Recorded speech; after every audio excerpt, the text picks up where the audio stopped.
Welcome to NTD News. I'm Tiffany Meyer. Here are today's top stories. 7 candidates gathered in Los Angeles for the last Democratic debate of the year, just hours after the House impeached President Trump.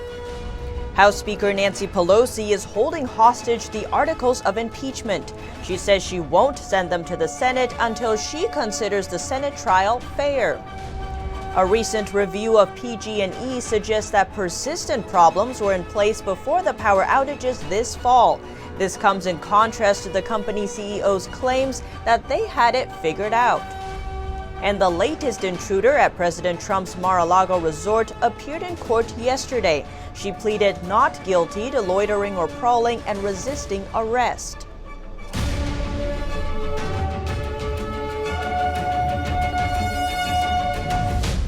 Sparks flew last night during the 6th Democratic debate of this election season, which is now being called the smallest and least diverse so far. The Democratic candidates faced off just hours after the House voted to impeach President Trump.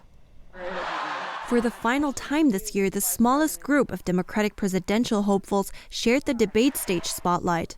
7 candidates gathered in Los Angeles for the 3-hour PBS NewsHour Politico debate. Attention was quickly drawn to the lack of diversity on stage. It's both an honor and disappointment to be the lone candidate of color on the stage tonight. But it wasn't long before the candidates' attention shifted to the impeachment of President Trump, something the House voted to confirm just hours before. I see this as a constitutional moment. The president is not king in America. In addition to debating how to win in 2020 against President Trump, many candidates sought to clarify their positions and personal character. I'd also be the youngest woman ever inaugurated. On issue after issue, we've got to break out of the Washington mindset. While others turned to attack others' character. One example came as tensions boiled over between Senator Elizabeth Warren and Mayor Pete Buttigieg over high-dollar campaign donations. The mayor just recently had a fundraiser that was held in a wine cave. According to Forbes magazine, I am literally the only person on this stage who's not a millionaire or a billionaire. This is the problem with issuing purity tests you cannot yourself pass. The candidates also tackled topics like the economy, trade, healthcare, and climate change. Get back into the International Climate Change Agreement. I will do that on day 1. We need an economy that works for working families, not just the 1%. The remaining Democratic candidates are hoping to make waves as they head into the final weeks before the Iowa caucuses.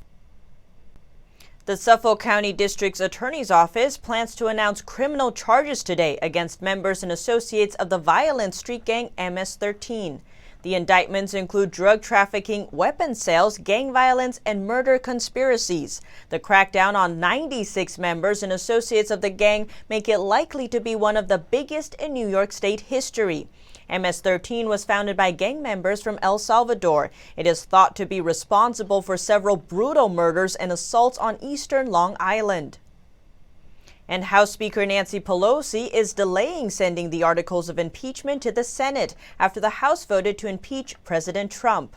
NTD's Holly Kellum has more on her reasons and Senate Republicans' reactions. After taking a historic vote to impeach President Trump, House Speaker Nancy Pelosi announced she isn't sending the charges to the Senate. We cannot name managers until we see what the process is on the Senate side. And I would hope that the managers she's referring to are House impeachment managers who act like prosecutors during the impeachment trial in the Senate. She and other Democrats want witnesses to be called during the trial, specifically ones the House couldn't get to appear. Senate Minority Leader Chuck Schumer has requested 4 witnesses, including Trump's acting chief of staff and one of his former national security advisors. So far, though, McConnell isn't entertaining his request. His plan to prevent House managers from calling witnesses to prove their case is a dramatic break from precedent. McConnell says that it was the House's job to do the fact-finding and that he won't let the Senate do the House's homework. He points to how quickly the House rushed to an impeachment vote compared to previous impeachments as evidence that Democrats just want to make sure Trump isn't reelected. Over the last 12 weeks, House Democrats have conducted the most rushed, least thorough, and most unfair impeachment inquiry in modern history. There are no rules in the Constitution on how the Senate should run the trial. McConnell has said he wants to follow the example of the impeachment trial for Bill Clinton and hold 2 votes, one before the trial and one during the trial, to decide what, if any, witnesses should be called. He mocked Pelosi for trying to get her way by holding the process up. They said impeachment was so urgent that it could not even wait for due process, but now they're content to sit on their hands. This is really comical. Trump wrote on Twitter that if House Democrats don't send the articles of impeachment to the Senate, they would lose by default. Senate Judiciary Chairman Lindsey Graham called the precedent Pelosi is setting incredibly dangerous. We have separation of powers for a reason. You can't be Speaker of the House and Majority Leader of the Senate at the same time. Pelosi is hoping to use the articles of impeachment as leverage, but it's not yet clear what leverage it would give her. McConnell has proposed that both chambers of Congress work with the White House to come up with a deal on how the trial should be conducted. And if they can't agree, he says, they should take their differences to court. But he made clear he didn't think House Democrats had a case. Frankly, if either of these articles is blessed by the Senate, we could easily see the impeachment of every future president of either party. Schumer said he would speak to McConnell this week about a framework for the Senate trial. Holly Kellum, NTD News. Ebola is arguably one of the most feared viruses on the planet, and the FDA just approved a vaccine to prevent it for the first time ever in the U.S. The vaccine is called Ervebo. Pharmaceutical giant Merck designed it.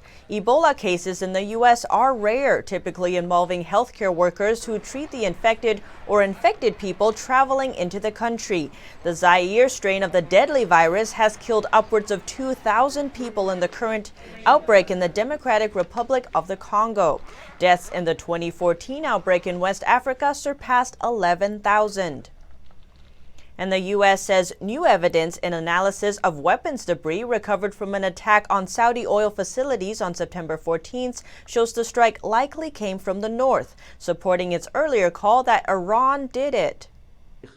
The United States is reinforcing its assessment that Iran was behind an offensive on Saudi oil facilities in September. New evidence and an analysis of weapons debris from the states indicate that the strike likely came from the north.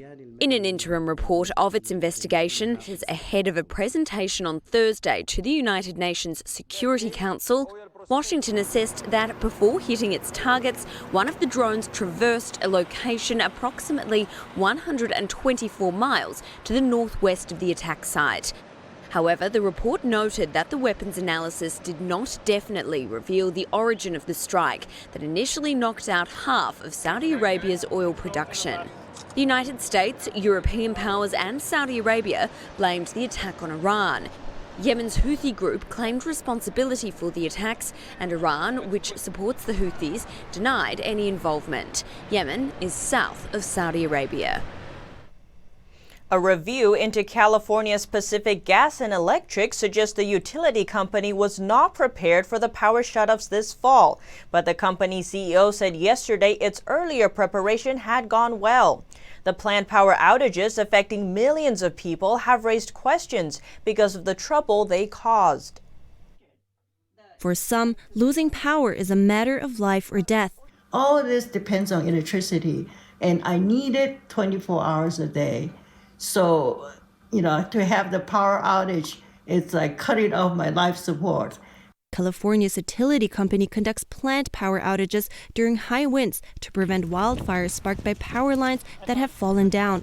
PG&E CEO characterized 4 small shutdowns starting last year as successful. So I think we got a little complacent that we had figured it out, and all of a sudden we scaled up to, 20 times that size in the next event. But a review reveals the same communication and coordination problems that defined the outages this fall. The review said PG&E were often late sending out notifications to telecommunications companies, water providers, and emergency managers. This meant those in emergency management did not receive vital early warning of the impending outages.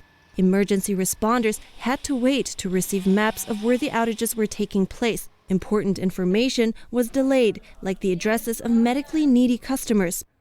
These and other early failures weren't widely recognized for their potential to cause disaster during larger-scale power outages. 16 million people depend on Pacific Gas and Electric for power. PG&E CEO said on Thursday that he expects plant blackouts to continue in California for around 5 years to come. The latest Chinese intruder at President Trump's Mar-a-Lago resort in Florida appeared in court yesterday. A judge appointed a public defender as her lawyer and ordered that she remain in custody. Jing Lu, a Chinese national, is charged with misdemeanor counts of loitering or prowling and resisting arrest. A judge granted $2,000 bail but ordered Lu to remain in custody since she holds an expired visa. According to the Palm Beach police on Wednesday afternoon, Lu entered Mar-a-Lago through a service gate and started taking photos. Security personnel chased Lu away, finally catching her miles down the road.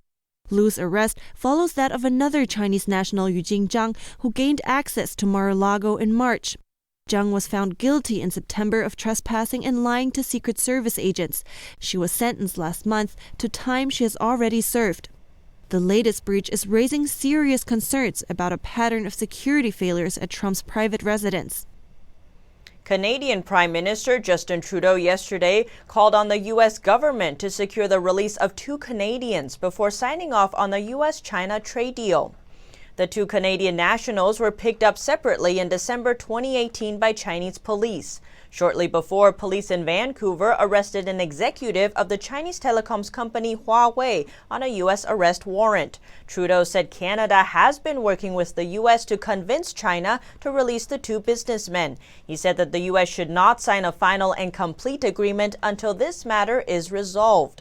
It was unclear whether Trudeau was referring to the so-called Phase 1 deal or a more complete agreement. The Phase 1 trade deal with China was announced earlier this month and expected to be signed in January. And Toys R Us is under new ownership. They opened 2 new experiential stores in New Jersey and Texas, re-emerging from their bankruptcy in 2018.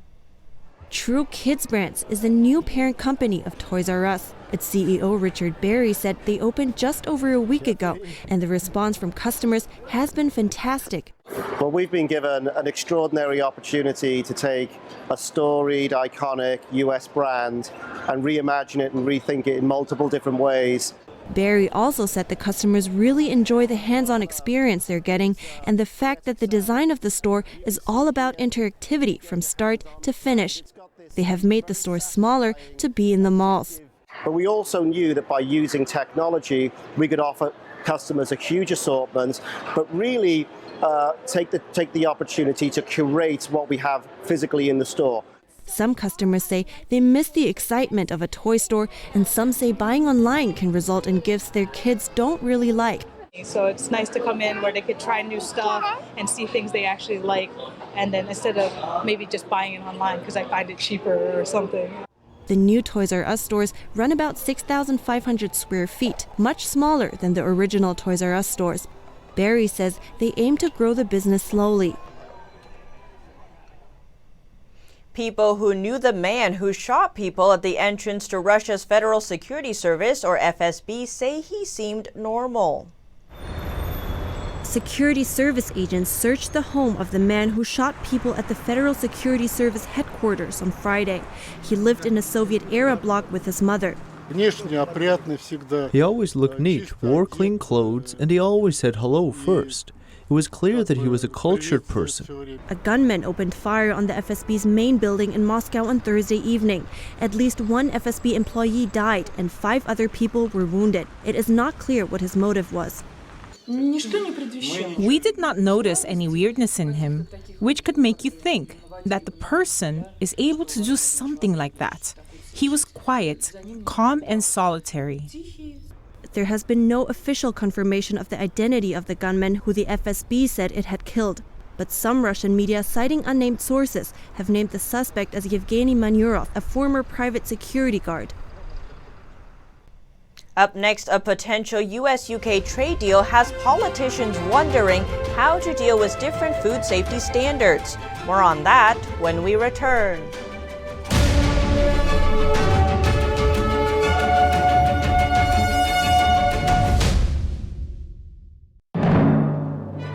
absolutely the #1 show on the planet. I love it. Breathtaking. Incredible. Awesome. Very exciting. Mesmerizing. Really enjoyed it. It makes you feel alive. Absolutely flawless. I laughed, I cried, colorful and vibrant and joyous. The dancers, you guys are amazing. They can just fly. Gravity does not apply to them. Oh my gosh, I was so intrigued by this. I'd get lost in the music and I'd get lost in what I'm seeing on stage.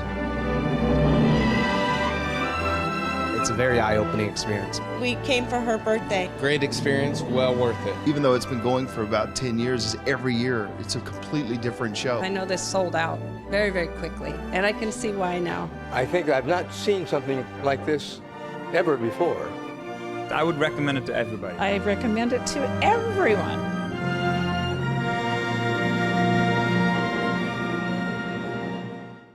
Our investigative reporters at the Epoch Times have spent 18 months uncovering the biggest political scandal in modern history.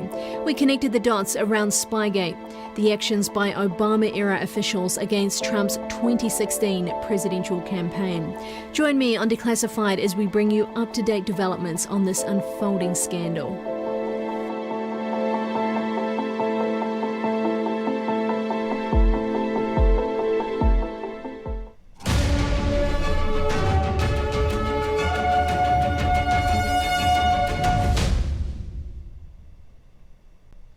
A potential stumbling block in a US-UK trade deal are the different approaches the two countries have towards food standards. Jane Wirrell reports from London. With Johnson's landslide election victory in the House of Commons, Brexit by the end of January should be all but guaranteed. It's not just that the British people want their government to get Brexit done, though they do. They want to move politics on and move the country on. The talk over the coming months will shift to the trade deals the UK will be securing with other countries, with the US being a major player. One potential hurdle to a trade deal is that the UK may have to follow US standards, which are different from the standards it follows now, which are enshrined in EU law. There's a lot of public concern about food standards in the US and particularly animal welfare standards. So there will be resistance about having agriculture in a trade deal, which will be an area where the US is most interested. One topic of contention is poultry. The EU banned imports of chlorine-washed chicken in 1997. It is deemed safe to consume by the European Food Safety Authority. But it's banned because the EU thinks the practice of disinfecting poultry at the end stage may compromise food hygiene along the entire slaughter process.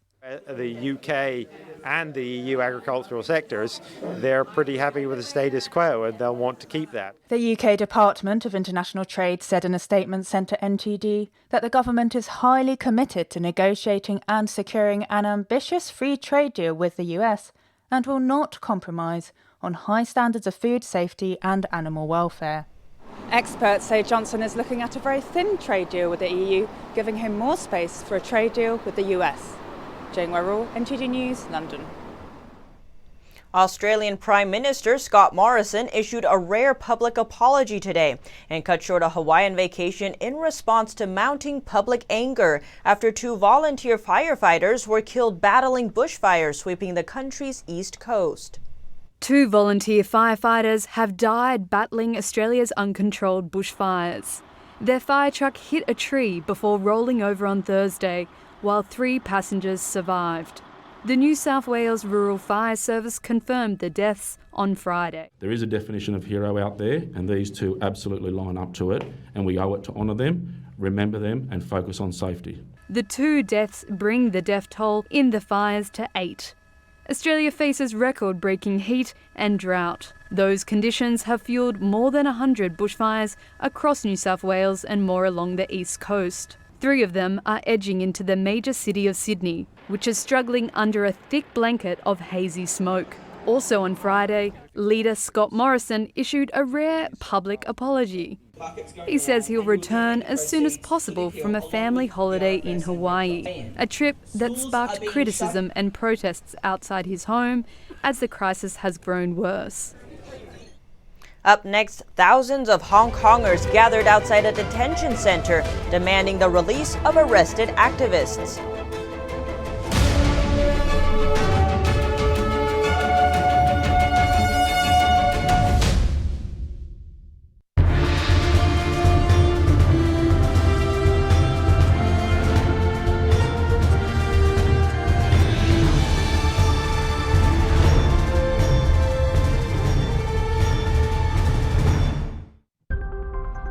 Millions of dollars of U.S. pension funds are funding Chinese companies, many of which pose national security threat to America and are human rights abusers. You're telling me they don't know about the Uyghurs?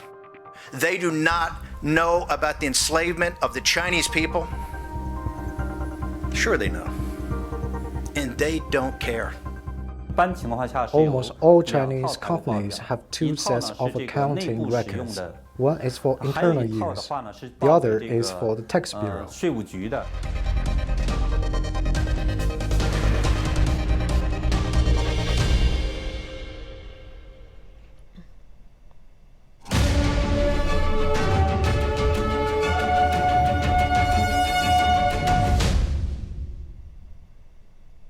Protests continued in Hong Kong today after China's leader made a speech emphasizing that foreign forces will not interfere in its special administrative regions. At a ceremony marking the 20th anniversary of Macau's handover to Chinese rule, Xi Jinping praised the former Portuguese colony for its patriotism and loyalty to Beijing. Xi pointedly did not refer to the almost 7 months of protests in that other nearby island, Hong Kong, but did warn that the regions were China's territory and no one else's. Just after the speech, hundreds of people in Hong Kong's central business district staged the protest opposing the police's freezing of $9 million in funds for anti-government protesters raised by activists. Well, I think that the more you push for these patriotic teachings, it's just going to cause more uprising even more. If you're throwing away their freedom, if you're not allowing to do, or you're promising one thing and doing another thing, then most citizens won't uphold any patriotic values, and they will revolt against the country. Michael said the Chinese regime has always been flexing its financial muscle overseas and interfering with others' international affairs. And now when other countries want to say something on their behalf about about their interests in China, in Hong Kong, in Macau, or in Taiwan, then they say it's foreign interference. It is, a very, very blatant double standard here. In Macau, residents said they were satisfied with the city's stability, but Candy Howe said she was afraid to voice her demands. We may be afraid of, maybe because in mainland China, there were cases in which people are arrested after they voice their political opinion, so we have worries about this. Meanwhile, thousands of Hong Kong protesters gathered outside a detention center on Friday night, demanding the release of arrested activists, and more rallies are set for the weekend. In the middle of southeast of China's Jiangxi province, it's a river that used to span 1,737 square miles and that was brimming with fish. Now it's merely a third of that size, and what's left of the river in large parts is a cracked bed. In China's Jiangxi province lies a river that once spanned over 4,000 square kilometers, brimming with fish. Now it's merely a third of that size. Today, the cracked Puyang riverbed is home to washed-up boats, and a bridge that dates back centuries now leads to no man's land. Yes, it's been affecting the fish. When the water level is this low, the fish can't grow bigger. There's nothing for them to eat.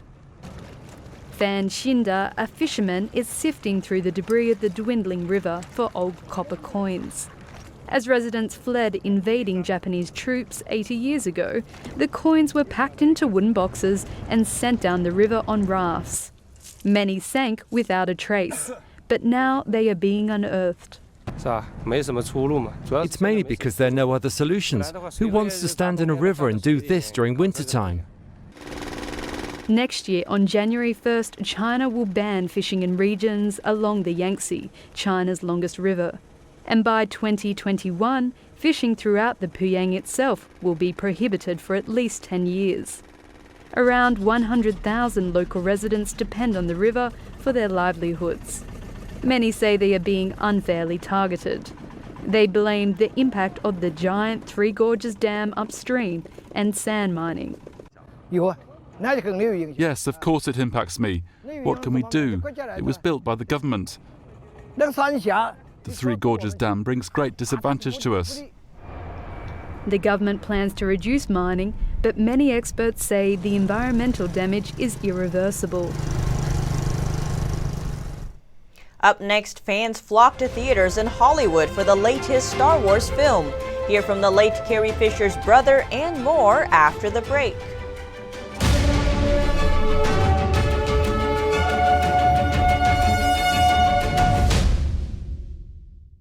Are you tired of newspapers spinning the truth and pushing false narratives? And are you looking for honest coverage of Spygate, the true story of collusion? Or the truth behind the crisis at our southern border? Or how the Chinese Communist Party is working to subvert America and our way of life? Then you need to check out the Epoch Times newspaper. It's independent, nonpartisan, and it doesn't push any political agendas. Just go to readepoch.com and try it yourself for a full month for just $1. You'll absolutely love it. At the feet of the mighty Jura Mountains, Master Chef Frederick Molina earned his first Michelin star. In this episode, we'll experience his way of cooking, get to know the story behind building a family restaurant, a true power team, and how in the process he found harmony. Don't miss his best recipes. Taste of France.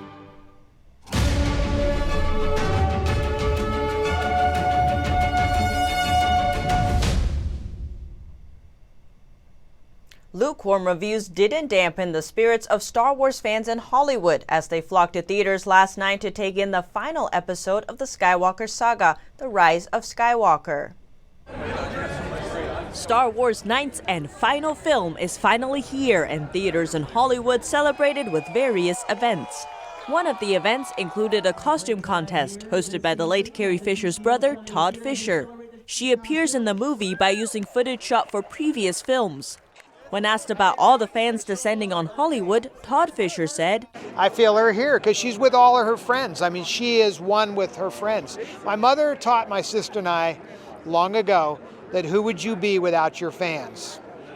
And that is really true at this moment, never more true. Carrie and her fans are one. One fan said the saga has been with him his whole life. It comes with you all your life. Like I started this when I was 5, the adventure when I was 5 years old. And 42 years later, here we are. The stars say the new Star Wars movie showcases the real-life bond they formed after working together over the course of more than 5 years. I think that's the importance and the forefront of our connections throughout this whole franchise is that we've been genuine friends, and that, you know, especially with this film more than the past 2 movies, I feel like this film really showcases that close-knit relationship and bond. Adam Driver also says he's happy to share a history with his fellow actors. Because it just feels so familiar that there's no excess moment wasted, you know, so sets feel very economical and familial. So you can go hopefully as deep as you can in a short amount of time. But Star Wars: The Rise of Skywalker due in theaters December 20th. It's expected to debut from $175 million to $200 million. And that's all for now. Thanks for tuning in. Join us again tonight. I'm Tiffany Meyer.